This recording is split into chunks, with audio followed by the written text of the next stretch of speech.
Alors, ce qui m'intéresse ce matin, c'est que vous travaillez en ce moment sur le virus. Je travaille, mais pas forcément au labo, puisque on travaille sur ordinateur avec un collègue, et puis c'est tout. On n'a pas d'expérience, on peut dire, mais l'expérience vient de la maladie elle-même, de toutes les mesures qui sont faites actuellement dans les laboratoires sur les patients. Et vous êtes arrivé à certaines conclusions. Alors, nous sommes arrivés à la conclusion qu'effectivement, il y avait eu une manipulation au sujet de ce virus. C'est-à-dire? Eh bien, qu'une partie, je ne dis pas le total, n'est-ce pas, mais il y a un modèle qui est évidemment le virus classique, et là, c'était un modèle surtout venant de la chauve-souris, mais à ce modèle, on a par-dessus ajouté des séquences, notamment du VIH, le virus du sida. Mais quand vous dites « on a ajouté », qui a ajouté? Moi, je ne sais pas. Mais c'est pas naturel, c'est ce que vous voulez dire? Non, ce n'est pas naturel. C'était un travail de professionnel, un travail de biologiste moléculaire. C'est un travail très minutieux, on peut dire d'horloger, on peut dire au niveau des séquences. Mais dans quel but? Dans quel but, ça, ce n'est pas clair. Moi, j'expose, si vous voulez, mon travail, c'est d'exposer les faits, c'est tout. Je n'accuse personne, je ne sais pas qui a fait ça et pourquoi.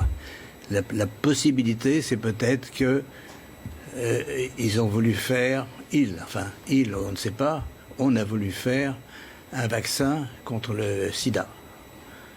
Donc on a pris des petites séquences du virus et on les a installées dans la séquence plus grande du coronavirus. Alors, je suis pas sûr de comprendre tout ce que vous dites. C'est-à-dire que dans ce virus, il y a une part de VIH? Voilà, c'est ça. Le matériel génétique du virus est un long ruban d'ARN, n'est-ce pas? Comme de l'ADN, mais c'est de l'ARN.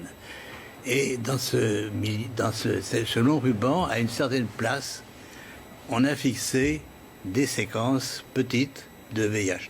Mais ces séquences petites ne sont pas petites pour ne rien vouloir dire.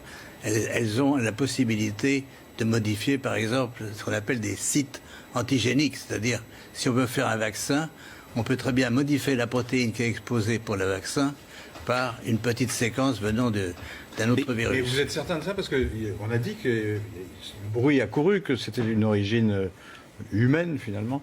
Et ça a été ensuite réfuté par la plupart des autorités scientifiques, quand même. Il y a quand même une volonté d'étouffement, si vous voulez. Les travaux, nous ne sommes pas les premiers. Un groupe de chercheurs indiens, très, très renommés, avait publié la même chose. On les aura forcés à rétracter. Et on les a forcés comment? C'est-à-dire, c'est annulé. Il y a, si vous regardez leur publication, vous avez une grande bande annulée parce que... Mais ce que vous dites là, la plupart des scientifiques disent le contraire, quand même. De moins en moins.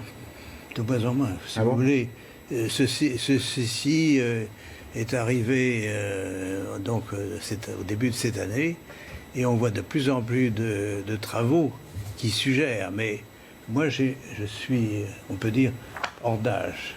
Je suis prix Nobel et je peux travailler librement. J'ai donc aucune pression sur moi qui peut agir.